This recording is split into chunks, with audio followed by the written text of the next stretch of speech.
강혜신의 오늘의 미국.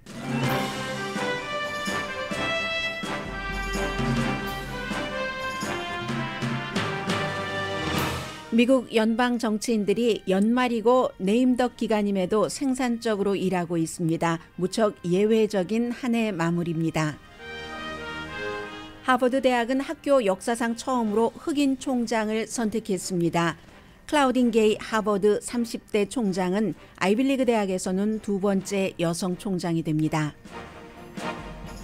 트위터는 주요 언론사 테크놀로지 기자들의 어카운트를 예고 없이 사용 중지시켰습니다. 유럽연합은 결정권자인 일론 머스크에 대한 제재를 할 수 있다고 위협합니다. 뉴욕주도 다른 여러 주처럼 공장으로 불리는 곳에서 태어난 고양이와 강아지, 토끼를 애완동물 스토어에서 팔지 못하도록 합니다. 샌버나디노 카운티가 캘리포니아주에서 분리돼 새로운 주를 만드는 첫 번째 단계를 통과시켰습니다. 미국의 역사적인 독감 시즌이 어쩌면 피크를 쳤다고 질병통제국이 발표했습니다. 그러나 제2의 독감 시즌이 올 수 있기 때문에 지금이라도 독감 예방 접종을 받도록 권하고 있습니다. 미국인을 포함한 세계인이 일요일에 치러질 프랑스 대 아르헨티나의 월드컵 드림팀 매치를 기대하고 있습니다. 그러나 그 전에 저희 라디오 서울 방송이 주최하는 나도 가수다 2회가 오늘 저녁 이벨 극장에서 열립니다.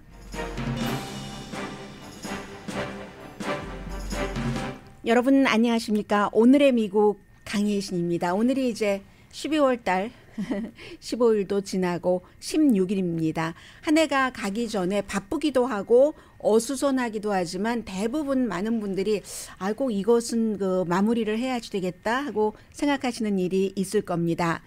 미국의 연방의회 의원들은 네임덕 기간 중에 의정활동 마지막 주를 무척 생산적으로 보내고 있습니다. 주요 법안들을 지금 많이 처리하고 있는데 20세기 대부분의 이제 미국에서 정치인들이 네임덕이라는 말 자체는 예전에 영국에서 시작이 됐다고 하지만 처음에 파산하는 사람들은 파산 신청을 하는 사업가들은 할 수 있는 일이 별로 없잖아요. 거기서 이제 조금 똑바로 걷지 못한다 하는 뜻으로 네임덕이라는 말이 시작이 돼서 정치에까지 와서 그래서 이제 보통 지금의 네임덕은 의회의 네임덕 기간이다. 왜냐하면 1월 초가 되면은 새로운 회기가 시작이 되고 118회가 되죠. 그리고 이번에는 더군다나 민주당이 하원에서 공화당에게 다수당을 뺏겼기 때문에 의회가 더 네임덕이죠. 원래 비즈니스맨의 조금 똑바로 아주 당당하게 걷지 못하는 것을 뜻하는 네임덕이 정치인들 원래는 이제 은퇴하는 대통령이나 아니면 재선에 실패한 대통령, 그 대통령을 바라보고 할 수 있는 일이 별로 없잖아요. 그렇게 했는데 이번에는 의회의 네임덕 기간에 아주 모델이 될 수 있을 정도로 오늘 뉴욕타임스의 표현입니다. 여러 가지 일들을 하고 있습니다. 아무도 양보하기를 원치 않기 때문에 미국에서 양당 제도 때예요. 공화당과 민주당이. 그래서 1년 내내 되는 일이 별로 없습니다. 특히 최근처럼 이렇게 당파적일 때는 끝까지 절대로 여기도 양보 안 하고 여기도 양보 안 하면 협상안이 나올 수가 없죠. 그렇게 돼서 네임덕까지 막 끌고 오는데 1인치도 양보하지 않으려고 끝까지 지연시키다가 그러다가 이제 여기까지 와서 그리고 그 다음 해까지 가는 적도 있죠. 연방정부가 문을 닫는 적도 있고 특히 연말에는 다음 회계 연도의 여러 가지 지출 같은 것을 정해야지 되기 때문에 그런데 이번 의회는 새로운 네임덕의 긍정적인 모델을 만들고 있습니다. 성공적으로 초당적인 결론을 많이 내리고 있다는 보도입니다. 어제 연방 상원이 국방 예산안 8,580억 달러를 승인했습니다. 그리고 며칠 전부터 말씀드린 스탑갭이요. 임시 지출안도 통과가 됐기 때문에 1조 7천억 달러 정도 일주일용입니다. 이건 임시기 때문에 한 주일을 더 벌었죠. 그리고 그 직전에 연방 상원과 하원이 역시 초당적으로 공화당에서도 많은 의원들이 찬성을 해서 결혼 존중법이라는 것을 만들었고 바이든 대통령이 서명을 했습니다. 그럼 이렇게 올해는 왜 네임덕 기간이 없이 많은 일을 할 수 있는가? 재선된 정치인들은 조금 그 자유로울 수 있잖아요. 재선 전에는 내가 이렇게 하면 유권자들이 어떻게 생각할까 하는 그런 것들이 있었고, 또 어차피 내가 당선되지 못할 것을 알면서 재선에 나가지 않은 은퇴한 정치인들도 있습니다. 이런 경우는 공화당 트럼프 전 대통령에 반대했었던 정치인들이 여럿이 있는데, 그 사람들은 나의 레가시, 내가 마지막 의정 활동을 어떻게 마무리 지었다. 당파적으로 마무리 지었다? 아니다. 초당적으로 마무리 지었다. 이런 것들이 있기 때문에 조금 이번에 쉬었고, 그래서 생산적으로 그냥 단지 난 어느 때고 네임덕 기간 이런 것 없이 일하고 싶어 라고 생각하는 사람들도 있었을 테고요. 해서 앞에 말씀드린 여러 가지를 정리를 했고, 제가 지금 이 이슈를 맨 앞에 말씀드리는 것은 정치인만 그러는 게 아니라 우리도, 저도 마찬가지입니다. 올해는 요것은 마무리해야지 하는 것들이 있는데, 저도 늘 미루는 일만 그냥 우선으로 하지 나머지는 다 미뤄요. 그래서 연방 정치인들의 이 같은 아주 좀 깔끔한 연말 마무리가 눈에 띈다 해서 여러분들께 전해드리고 있습니다.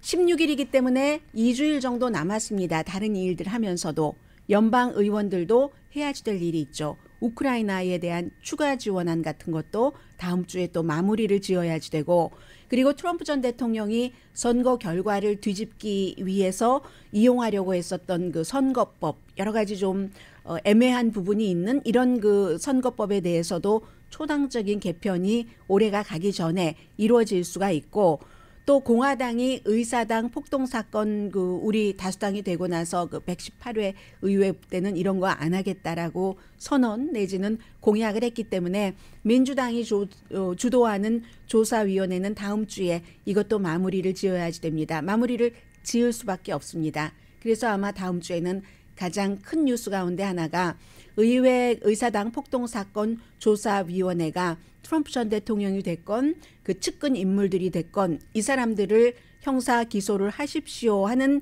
어떤 추천을 연방 법무부에 할 것인가, 이런 문제도 이제 결정을 해야지 되고요. 그 밖에도 아직도 전국적인 프로그램에 대한 어떤 지출안 이런 것들 남아 있기는 합니다. 만일 정치인들이 지출안 협상에 임시는 통과시켰지만 실패하고 만다면 새해부터 또 연방 정부가 폐쇄되느니 이런 일들을 우리가 맞을 수도 있고요. 공화당은 하원을 컨트롤하는 그때까지 가능하면 많은 것을 마무리를 짓지 않으려고 하는 공화당 정치인들도 많이 있습니다. 그런 사람들이 더 많을지, 아니면 초당적으로 이번에는 어차피 뉴욕타임즈를 포함해서 여러 매체가 다른 의회 회기 연도보다는 네임덕이 덜하다고 하는데 우리 해보자 하는 의원들이 더 많을지, 거기에 따라서 2022년 연방 의회의 마무리가, 보자기가 맨 마지막에 이제 묶잖아요. 끈을 묶는 것이 예쁘게 묶어질지 아니면 거칠게 묶어질지는 이제 의원들의 마음이고요. 그리고 그에 비해서 트위터는 굉장히 흔들립니다. 트위터는 여러 가지 너무 많은 뉴스가 있기 때문에 일반인들과 직접 연관이 된다던가 관심이 많으시겠다, 이 이슈는. 그런 게 아니면 제가 조금씩 솎아내면서 전해드리고 있는데, 어제 트위터의 일론 머스크가 어떤 일을 했었냐면 뉴욕타임스, CNN 그리고 많은 워싱턴 포스트의 기자도 그렇고 전부 테크놀로지, 테크 기자, 저널리스트들입니다. 그 밖에도 매셔블이라는 웹사이트 여러분 많이 보고 계시죠? 저도 이제 새로운 컴퓨터라든가 아니면 휴대폰 같은 것을 살 때 꼭 매셔블을 보는데, 매셔블의 유명한 맷 바인더 기자, 이런 사람들을 트위터를 사용하지 못하도록 정지를 시켜버렸습니다. 처음에 정지는 완전히 영구한 정지처럼 보였습니다. 일론 머스크가 하는 말이 있었어요. 왜냐하면 이 사람들이 말하자면 본인에 대해서 보도를, 본인은 세계에서 가장 부자라고 하고 여러 가지 혁신적인 일도 많이 하고 돌출적인 행동도 많이 하기 때문에 뉴스메이커 자체일 수밖에 없죠. 그런데 본인의 말하자면 신상 털기를 한다 하는 주장을 했었던 겁니다. 개인 비행기 같은 것의 경로. 그런데 기자들은 그 같은 비행기의 경로 같은 것을 발표하면 안 되는 것을 발표한 것은 아니고, 공개되는 그런 정도를 링크까지 하진 않았어요. 일반 개인은 링크를 했지만, 그런데 기자들은 그런 것을 하이퍼링크까지는 하지 않았지만 평소에 일론 머스크에 대해서 보도 그 성향이라든가 일론 머스크의 입장에서 볼 때 좀 빡빡하게 굴었다는 기자들의 어카운트를 다 중지시켜 버렸다는 얘기입니다. 뭐 이런 매체나 중지당한 저널리스트들의 표현에 따르면 왜냐하면 뭐 어떠한 것을 공개했던지 그 공개적으로 사용하는 데이터를 공유했었다 하는 것이고 그러니까 이제 여기에 대해서 유럽연합 같은 데서는요. 일론 머스크를 제재해야지 되겠어라고 얘기를 하거든요. 왜냐하면 일론 머스크가 트위터를 인수할 때 가장 많이 내세웠었던 것이 표현의 자유였고 그 표현의 자유이기 때문에 심지어는 아주 위험한 트윗을 했었던 극우주의자들 무슨 극우 백인 우월주의자들 극단적인 음모론자들 어카운트도 예전에 트위터 자체에 모니터링 기관이 있어서 중지시켰던 것을 다 풀어버렸잖아요. 트럼프 전 대통령 것을 포함을 해서 그리고 그 감시 기관 모니터링 기관조차도 얼마 전에 해체시켜 버렸습니다마는 그러한 표현의 자유를 주장을 한 트위터의 일론 머스크 사주가 되더니 본인에 대해서 아주 그 소프트한 사탕 발림 기사를 쓰지 않는 기자들의 어카운트를 이렇게 완전히 그 차단을 해버렸어. 하면서 유럽연합의 뭐 커미셔너도 얘기를 하고 독일의 어떠한 외무부도 경고를 하면서 언론 자유를 존중해야지 된다. 이거 한국에서 들은 얘기 같은데요. 윤석열 대통령과 뭐 MBC와의 관계. 언론 자유를 존중을 해야지 된다. 트위터의 일론 머스크가 선을 넘었다. 곧 제재가 있을 것이다. 라고 얘기를 했습니다. 그 제재는 어떤 제재냐면 유럽연합도 유럽연합에 어떠한 룰이 있기 때문에 내년부터 시행된다고 하는데요. 이렇게 뭐 언론 자유 같은 것을 막는다 하면은 그 해당 회사의 전체 매출의 최고 6%까지 벌금을 부과할 수 있답니다. 그리고 뭐 아예 무슨 뭐 서비스 중단 요청도 할 수 있다고 해요. 물론 그럴 때는 극단적인 경우겠죠. 뭐 누구의 생명을 위협한다던가 이런 경우에 이제 유럽연합에서 그렇게 얘기를 했고 뭐 그렇게 될 경우는 또 일론 머스크가 법원에 어떠한 뭐 중재 뭐 신청을 할 수도 있겠습니다마는 그 정도의 일로 연방의회는 레임덕 기간에 보기 드물게 아주 생산적으로 일을 하고 트위터는 일론 머스크라는 아주 특별한 사람이 인수를 한 뒤에 굉장히 흔들리고 있다. 여러분과 저는 어떠한 이제 오늘 16일이니까 16일부터 31일까지 마무리를 할까 싶어서 전해드렸고요.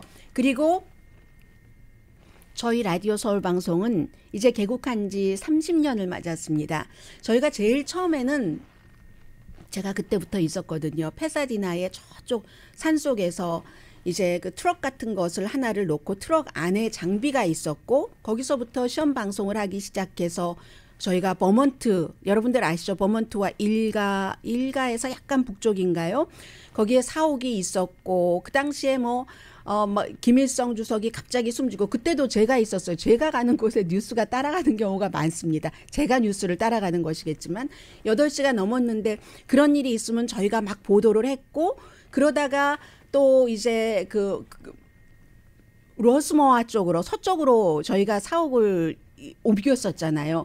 그리고 나서의 여러 가지 일들 결국은 한인타운 한복판에서 조금 더 가까워져야 되겠다. 청취자분들과. 그렇게 해서 지금 위셔의 한복판에 있고 이 세월이 30년입니다. 그동안에 얼마나 많은 일들이 있었겠습니까? 이 30년의 세월이 있었는데 그 라디오 서울 방송 이름도 중간중간 바뀌어가면서요. 30년을 기념을 하고 나도 가수다가 지난번에 너무 여러분들께서 좋아하셨고 참여도 많이 하셨습니다. 오늘 저녁입니다.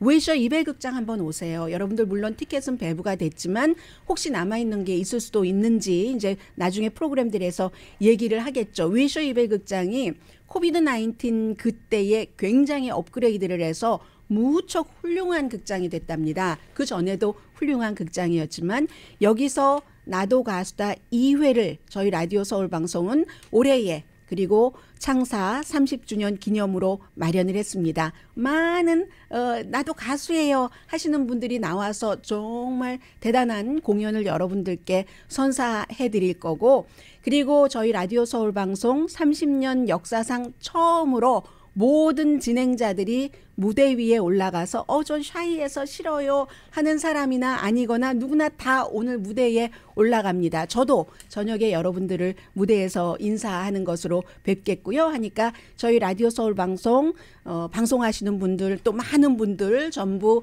보시고 또 그 뒤에 훌륭한 공연도 감상하시기 바랍니다. 이게 저희 라디오 서울 방송의 2020년 한 해 시작하고 30년을 맞아서 마무리하는 방식입니다. 그리고 혹시 이별극장에 오늘 저녁에 못 오시는 분들이 계시더라도 2022년 여러분들 모든 분들은 다 나름대로 훌륭하게 힘껏 살아오신 것 아니겠어요? 그러니까 이것 정도는 내가 마무리하고 싶어 하는 것들 마무리하시길 바라면서 일단 여기서 저도 매듭 지을까요?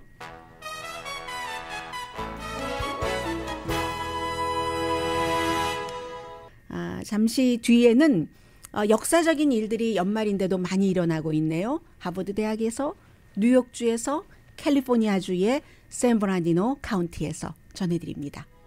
라디오 서울 방송 오늘의 미국 듣고 계십니다. 하버드 대학교가 학교 역사상 처음으로 흑인 총장을 선택을 했습니다. 임기는 내년 7월부터인데 클라우딘 게이라는 최초의 흑인이면서 여성입니다. 아이빌리그 대학교에서 두 번째 여성 총장이 되게 되는 건데 지금 현재는 하버드 대학교의 예술과학부 학장이고 민주주의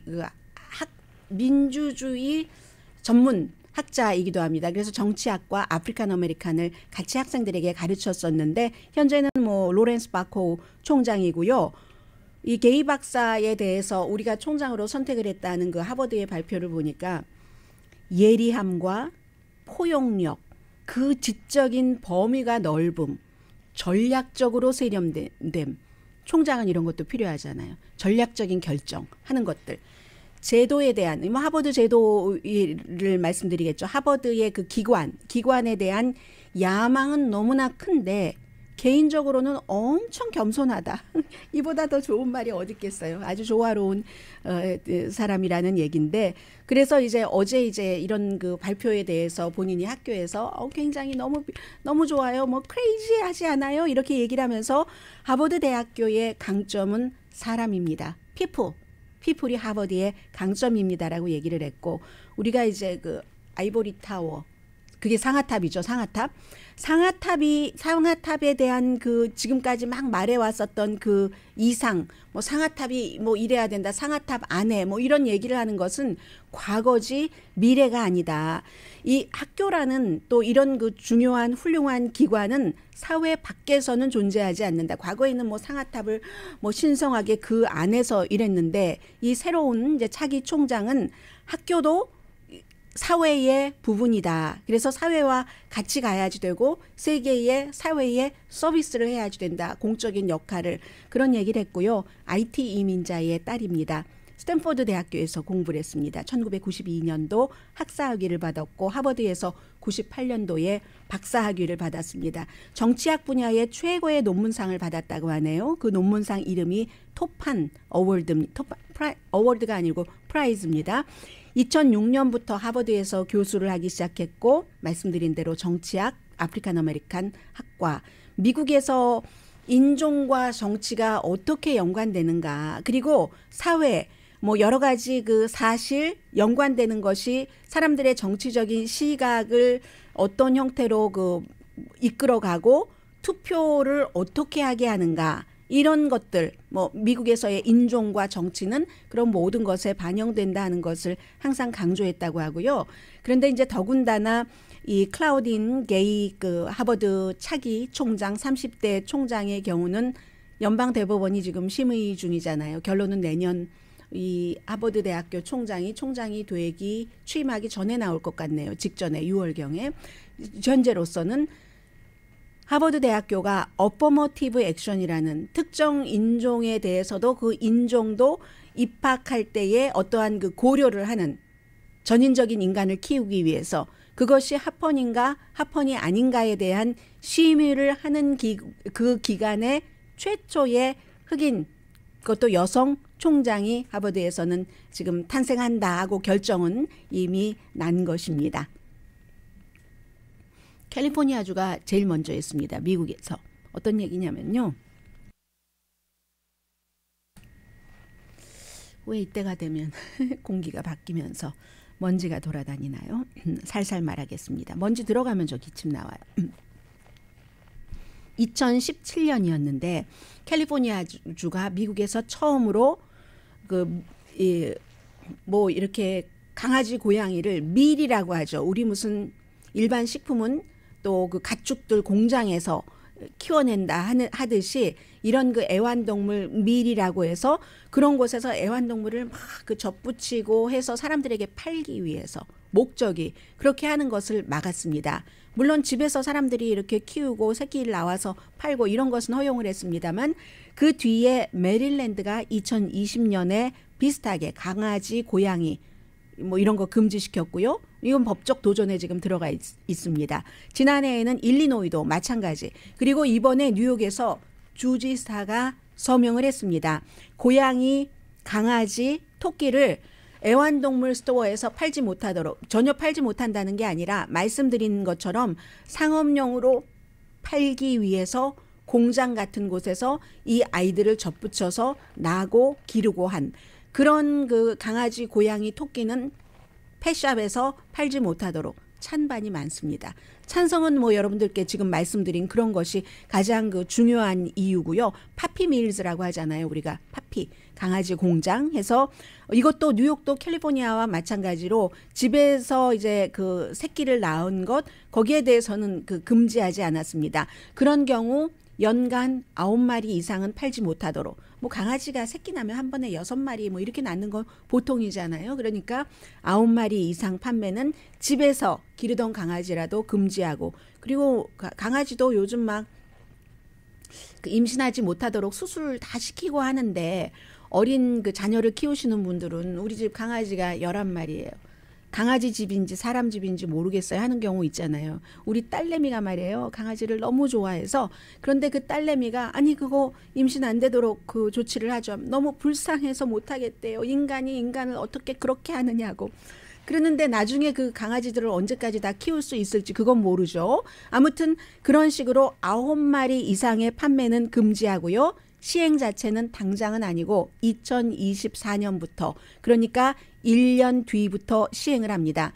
그러면 어떻게 할 것인가? 펫샵에서는 이 애완동물 샵에서는 애니멀 쉘터와 연관 지어서 어디서 구조됐다던가 아니면 강아지 주인이 매정하게 버린 방치된 그런 그 동물들을 강아지뿐만이 아니라 고양이, 토끼까지 다 포함해서 그런 동물들을 팔 수 있도록 애니멀 쉘터와 연관을 해서 일을 해라. 굉장히 빅딜이랍니다. 뉴욕이 미국에서 인구가 가장 많으니까 애완동물을 찾는 인구도 가장 많은 것이 당연하고 그러면 파피밀 이유는 엄청나게 크다는 거죠. 파피밀 업계의 이유는 그러니까 동물을 좋아하는 사람들은 아니 동물을 상품으로 보는 거야. 이게 한 15년 전까지만 하더라도 동물을 그냥 동물로 보는데 이젠 동물을 언젠가부터 애완동물은 가족이잖아요. 반려견 이런 얘기가 나오면서부터 그래서 동물을 상품으로 보다니 하고 분노하는 사람이 너무 많은 겁니다. 그래서 이 같은 법이 만들어졌는데 그런데 펫샵 오너들은 이건 너무 불공평하다. 왜냐하면 지금 말씀드린 대로 캘리포니아주, 메릴랜드주, 일리노이주 그리고 이번에 뉴욕주인데 그럼 다른 주에서는 다른 주 펫샵 오너들은 그렇게 할 수 있는데 왜 우리만 이래야지 되는가. 그리고 파피밀 그 강아지 뭐 이런 다른 그 애완동물을 만들어내는 공장이라 할지라도 그런 것도 굉장히 표준이 아주 그들에게 안락한 삶을 주고 하는 것이 얼마나 많은데 그런 표준을 높이려고 하지 않고 이걸 금지시킨단 말이야. 그렇게 되고 나면 AP통신이 보도한 것을 보면은 적어도 몇십 군데의 이 뉴욕에 있는 펫샵은 문을 닫아야 될 수도 있답니다. 그러나 어쨌든 이게 이제 법으로 통과가 돼서 주지사가 서명을 했고 이런 것들이 추세가 되겠죠. 애완동물을 사람과 똑같이 인간처럼 대우를 하니까 그러니까 이제 이런 일들이 이제 미국의 추세로 이제는 인구가 가장 많은 캘리포니아주도 그렇고 또 뭐 도시 단계로 인구가 많은 뉴욕도 그렇고 하니까 이렇게 나가겠다는 것을 알 수가 있고요. 샌버나디노 카운티 하면은 뭐 한국 분들이 많이 살고 계시지는 않죠. 직업을 갖고 활동하시는 분들은 만약에 특히 LA 카운티에서 일을 하시는 분들은 너무 머니까 그렇지만 뭐 은퇴하신 다음에 그쪽 그 부근으로 가시는 분들도 많은데 샌버나디노 카운티도요 인구가 많은 곳입니다. 캘리포니아주에서 카운티별로 5번째로 인구가 많습니다. LA 카운티가 1,000만 명이잖아요. LA시가 400만 명 정도고 샌버나디노 카운티가 딱 넓고 뭐 이렇지만 인구가 220만 명이나 됩니다. 그런데 인구가 220만 명이나 되는 샌버나디노 카운티의 슈퍼바이저 위원회가 캘리포니아주가 너무나 진보 성향으로 간다. 여기에 대한 불만으로 한다 하더니 1단계를 어제 해냈습니다. 슈퍼바이저 위원회가 로컬 공무원이 샌버나디노 카운티가 정치적인 성향, 그에 따른 사회적인 여러 가지 규제가 캘리포니아 주 정부와 샌버나디노 카운티가 맞지 않는다. 그러므로 우리는 캘리포니아 주에서 분리를 해서 새로운 주를 만들겠다. 그 단계에 대해서 담당자가 연구하고 뭐 어떤 재정적인 문제까지 이렇게 하는 것을 승인을 했습니다. 일단 검토를 하겠다는 겁니다. 해서 메저 EE 아닌데 카운티 대표가 이제 앞서 말씀드린 그 여러 가지를 연구를 한다는 겁니다. 연구를 하는데 연구하는 방향이 기본 목표가 캘리포니아주로부터 독립을 해서 새로운 주를 만드는 거기에 이제 포커스를 두고 하는 거죠. 그리고 뉴스위크는 뭐 이런 점도 강조를 했던데요. 캘리포니아주가 이제 특히 그 샌브란디노 이쪽에 뭐 인구 증가에 뭐 포커스를 두지 않는다. 이것은 이제 일종의 불만이기도 하죠. 그리고 이런 일은 항상 누군가가 주도하는 사람이 있습니다. 부동산 재벌 잽 버럼이 이 법안을 그 주도를 해서 이루어낸 건데 새로운 주를 만들려고 하는 것은 뭐 꼭 캘리포니아 주에서 샌버란디노 카운티뿐만이 아니라 많은 곳에서 시도를 하지만 그게 성공하지 못하죠. 1959년 이후에 캘리포니아 주에서는 아마 처음인가 봅니다. 그런데 이런 일이 나올 때마다 여러분들께 꼭 결론으로 전해드리는 게 있습니다. 성사 가능성 매우 낮죠. very low인 겁니다. 왜냐하면 결국은 아무리 샌버나디노 카운티에서 이렇게 저렇게 해서 다 우리는 주정부로부터 분리하겠습니다. 라고 통과된 어떤 메저가 나온다 할지라도 최종적으로 그렇게 하려면은 주정부의 승인이 있어야지 돼요. 그런데 주정부가 캘리포니아주가 민주당이 다수당인데 뭐 220만 명이나 새로 떨어져 나간다? 사람은 곧 자산인데 그리고 지는 것인데 그렇게 되면은 그걸 승인을 하겠습니까? 승인하지 않을 것이 거의 확실하기 때문에 그럴 가능성은 없죠. 그래서 샌버나디노 카운티가 새로운 주가 되지 않을 수 있지만 이것은 무엇을 보여주는가? 많은 정치학자들이 얘기를 합니다. 캘리포니아주에서도 미국 전국적으로도 그렇지만 정치적으로 굉장히 분열됐구나 하는 것을 스스로 보여준다는 거죠. 클레어먼트 맥케나 대학교의 정치학자 잭 피트니 박사가 언론과 오늘 아침에 인터뷰를 많이 하고 있는데요. 그래서 캘리포니아 주민들이 여러 면에서 굉장히 불행하다. 이 탈퇴에 대한 투표는 그냥 도자기를 차이나를 부수는 것에 비유를 했습니다. 부수기는 해요. 그 차이나를 부숴요. 캘리포니아주에서부터 탈퇴한다고 관심을 끌 수 있죠. 차이나가 확 깨져버렸으니까. 그리고 샌버나디노는 캘리포니아주가 너무 좌파주예요. 너무 진보적이에요. 그래서 우리가 탈퇴하려고 합니다. 그렇게 뜻을 전할 수는 있습니다. 그런데 결국 성취를 못하죠. 도자기만 깨버리고 말기 때문에. 그게 클레어몬트 대학교의 정치학자 잭 피트니 박사가 한 얘기입니다. 잠시 뒤에는 경제 얘기도 조금 전해드리겠고요. 그리고 이 얘기는 처음에만 보면은 좋은 것인가? 우리 이제 끝났어? 걱정하는데 끝까지 가다 보면 아직도 걱정해야지 되는 거네. 건강. 이렇게 결론이 나지는 얘기 전해드립니다.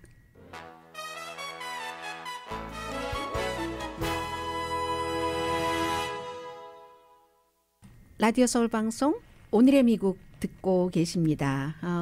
어제 그제 이틀 동안 뭐 주식시장 분위기 굉장히 나빴던 것 사실이고요. 이틀째 슬럼프 S&P 500도 그렇고 이자율에 굉장히 민감한 나스닥은 더했죠. 어제 뭐 11월 2일 이후에 최대폭 3.2% 내려갔고 S&P 500도 2.5% 내려갔습니다. 11월 2일은 연방준비제도가 이자율을 0.75% 인상을 했었던 것이고 어제 그제는 연방준비제도가 앞으로도 당분간 내년에 한 뭐 0.75% 정도 현재의 데이터라면 그 정도는 더 올릴 수 있다. 내년 말까지 기준금리가 5% 넘을 수 있다는 것을 예고한 뒤에 아직도 갈 길이 많다. 11월 2일과 비슷한 메시지를 공개시장위원회 회의가 끝나고 나서 제롬 파월 의장이 얘기를 했죠. 그런 것에 대한 결과이고요. 올해 결국은 S&P 500 18.3%가 다운돼서 2008년 이후 최악이고 S&P 500도 오늘도 한 55% 정도는 내려가고 있습니다. 지금 바이든 대통령도 연말에 의회에서 일하는 것과 마찬가지로 델라웨어에 갔어요. 본인 집이 있는 그곳에 가서 이 미국을 위해서 일해준 베테랑스에 대해서 얼마나 많은 일들을 했는가, 그들에게 연방 정부는 더 많은 처우를 대우를 해드리겠습니다 하는 연설을 하고 있습니다. He never got it. Do you think you could help him get it? We'll surprise him. So he got him the Purple Heart. He had won it in the Battle of the Bulge. 네, 뭐 특히 뭐 전투를 하다가 미국을 지키면서 본인이 다친 사람들도 있고 뭐 퍼플 하트 훈장을 받은 사람들도 있고 그런 연말이 되면은 보통 이제 미국의 대통령들이 가장 그 중추라고 할 수 있는 군인들에 대한 감사의 표현 같은 것을 많이 하죠. 지금 이제 그런 이벤트입니다. 그 자리에 뭐 다른 관계자들도 앉아 있네요. 대통령은 연단이 준비돼 있는데 좀 편안하게 마이크를 뽑아 들고 앞에 앉아 있는 사람들 사이를 이렇게 그 무대 연단 위에서 걸어 다니면서 얘기를 하고 있습니다. 이런 얘기는 원고를 보고 읽는 것이 아니다 하는 것을 알 수가 있고요.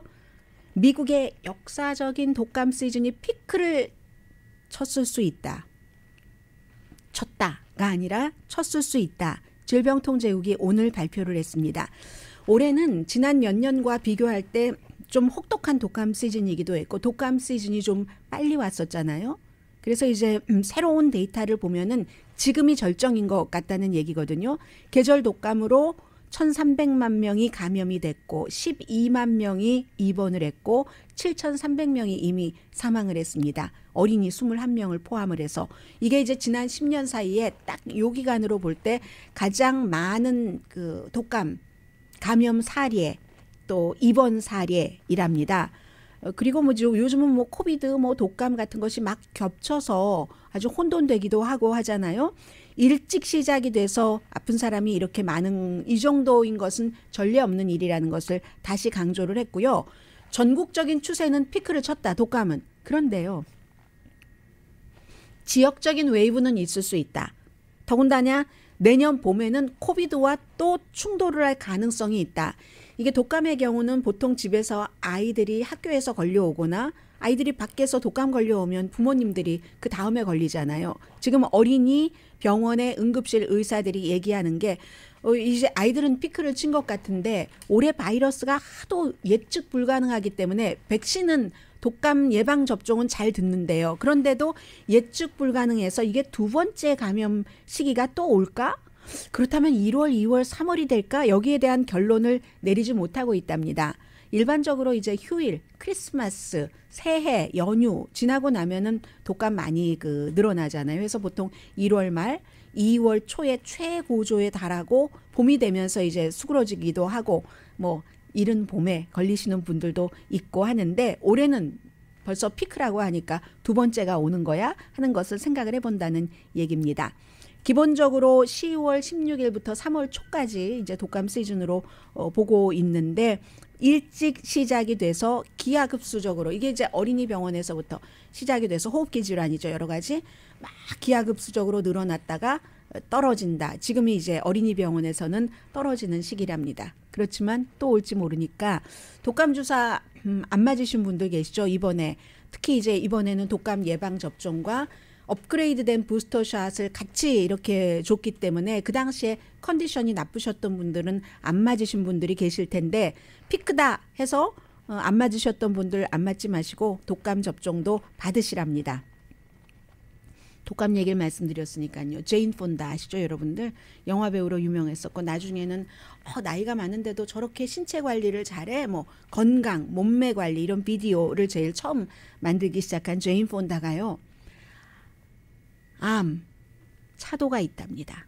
나의 최고의 생일 선물, 최고의 크리스마스 선물이다 하고 소셜미디어에 오늘 썼는데 그때의 그 제인 폰다가 84세가 되셨다네요. 차도가 있기 때문에 키모를 화학요법을 중단할 수 있게 됐습니다. 진단 받고 나서 3개월 뒤입니다. 암 진단을 받고 나서 뭐 비오지키 그 림프종 진단을 9월 달에 받아서 6개월 뭐 화학요법 한다고 하고 지금 화학요법 3개월 하다가 이게 중단해도 된다는 거예요. 물론 치료 가능한 암이라고 그때도 그렇게 얘기를 했었고 아무튼 모든 사람에게 감사합니다. 이 행운 저에게 이 행운을 주신 걸 모든 사람에게 감사합니다 하면서 제인 폰다가 84세인데 암 진단을 받고도 기후변화에 대해서 열심히 싸우고 있는 사람이잖아요. 이거 막아야지 됩니다 하고 어떤 때는 무슨 색깔을 상징하는 옷을 쫙 입고 등장하기도 하잖아요. 워싱턴 DC에서 그 기간 중에도 기후변화 캠페인은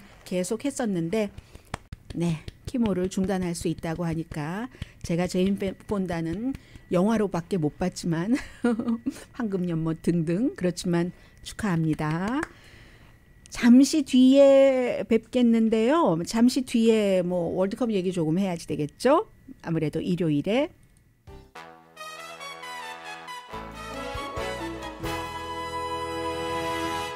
라디오 서울 방송 오늘의 미국 듣고 계십니다. 네, 제인 폰다만 좋은 게 아니라 WNBA의 그 브리트니 그리너 러시아의 그 마리화나 오일이 있는 그 카트리지를 가지고 들어가서 형을 선고받고 10년을 복역하고 이제 교환식으로 러시아의 악명 높은 무기상과 교환해서 미국에 돌아왔는데 브리트니 그리너가 저의 10개월 동안은 모든 순간이 전쟁이었습니다. 라고 얘기를 하면서 집에 오니까 너무 좋습니다. 텍사스에 도착해서 그 군병원에서 전부 건강검진 끝냈고요. 운동들도 막 하고 하던데 올 시즌 WNBA 경기를 하겠다고 얘기를 하면서 피닉스 머큐리고요.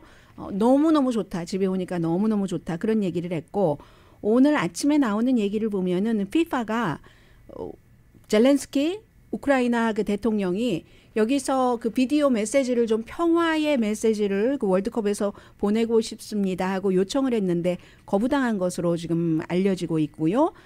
이 볼로디미르 젤렌스키 대통령은 그래미 시상식이라든가 아니면 뭐 칸느 영화제라든가 이런 곳에서 본인의 메시지를 많이 얘기를 했죠. 그 이전에 쭉 모든 나라 거의 모든 나라의 그 의회 내지는 국회에서 연설을 했었고 그런데 아직까지 뭐 최종 결정이 된 것 같지는 않은데 지금까지는 일단 say no 얘기를 들었는가 봅니다. 그런 일이 있고요. 2022년 월드컵 이제 64게임 2게임 남았죠. 랭킹 3위인 FIFA 랭킹 아르헨티나와 FIFA 랭킹 4위인 프랑스가 로스앤젤레스 시간으로 일요일 아침 7시에 결승전을 치르는데 FIFA 랭킹 1위인 브라질, FIFA 랭킹 2위인 벨기에는 8강에도 들어오지 못하고 아무튼 그렇게 끝나버리고 말았잖아요. 그래서 이제 3, 4위가 하게 되는데 너무나 여러분들의 관심사랑 똑같은 거죠. 리오넬 메시, 킬리안 음바페. 이 리오넬 메시는 정말 몸집이 그렇게 큰 사람은 아니잖아요. 킬리안 그 음바페와는 반대이고 나이도 이 사람은 23살, 이 사람은 35살 하니까 음바페는 막 뛰는 게 보이지도 않잖아요. 그 추진력도 대단하고 무섭죠. 그에 비해서 굉장히 리오넬 메시는 아주 효율적으로 하는데 두 사람이 이제 그 골든 부트, 그 토너먼트 탑 골 스코어 이 상도 지금 겨루게 되고 월드컵에서 이 두 팀의 이렇게 좀 싸우는 것 한번 봐봤으면 좋겠어. 뭐 정말 그 뭐 브라질 아니면 아르헨티나, 남미의 최고와 프랑스, 유럽의 최고가 늘 드림에 끝났는데 이 드림이 이제 많은 사람들이 보고 싶다 하는 게 오늘은 이루어지는 거죠. 축구가 잘한다 하더라도 골차로 이기고 지고 하기 때문에 드림이 항상 결정적인 순간에 깨져서 이렇게 같이 싸워보지 못했는데 축구를 좋아하시는 분들은 그 예술적이고 과학적이고 한 그 프랑스의 축구와 유연하기도 한 그런 그 남미의 축구의 묘미를 다 보실 수 있는데 브라질 빼고는 한번 이기고 챔피언이 되고 2018년도에 프랑스가 챔피언이었기 때문에 지금 디펜딩 챔피언인데 또 이긴 적이 없다는 거죠. 그때가 62년이었다고 하던가요. 아무튼 그래서 이번에 프랑스가 이길 수 있는가 그런 게 있는데 우선 관심을 많이 갖고 계신 제가 NPR 방송의 보도로 전해드리겠습니다. 켈리언 그 문바페 같은 경우는 이번에 5골을 넣어서 그 메시와 같고 2018년도에 4골을 넣고 이 사람은 그러니까 월드컵 챔피언인 겁니다. 메시가 지금 마지막 게임인데 챔피언이 될 수 있을까 없을까. 스피드, 믿을 수 없는 볼 핸들링, 교묘한 그런 술수도 잘 써요. 내공도 있고 23살밖에 안 됐는데 그러니까 브라질의 펠레의 비유가 되는데 정말 메시와는 달리 근데 이제 축구는 10명 다른 선수들과 함께 하는 거잖아요. 이번에 프랑스에서 음바페 하는데 공식적으로는 공격수지만 부상당해서 미드필더로 보내줘서 여러 가지 득점 기회도 만들고 했었던 올리비에 지루라든가 특히 이제 앙투만 그리즈만 선수요. 이 선수 주목을 해야지 된다라고 얘기하고 리오넬 메시에 대해서 더 이상 말할 게 뭐가 있겠습니까? 화려한 경력에서 유일하게 빠진 게 이 월드컵 트로피인데 해서 이번 월드컵도 최다 경기 이제 26번을 했고 그런데 아르헨티나의 이 승리를 가져다 주지 못하면은 그러면은 이 메시 같은 경우는 본인은 엘리트 클럽에 있지만 디에고 마라도나 그 위대한 디에고 마라도나만큼 미치지 못하는 거죠. 아르헨티나에서는. 그리고 그 화려한 메시와 음바페의 대결 전에 오늘 저녁 6시에 위셔 2회 극장에서 저희 라디오 서울 방송 나도 가수다 2회 여러분 행사장에서 뵙겠습니다. 강혜신이었습니다. 그리고 잠시 뒤에 방송될 좋은 아침 좋은 하루의 선우균우 씨가 오늘 근사하게 사회를 봅니다.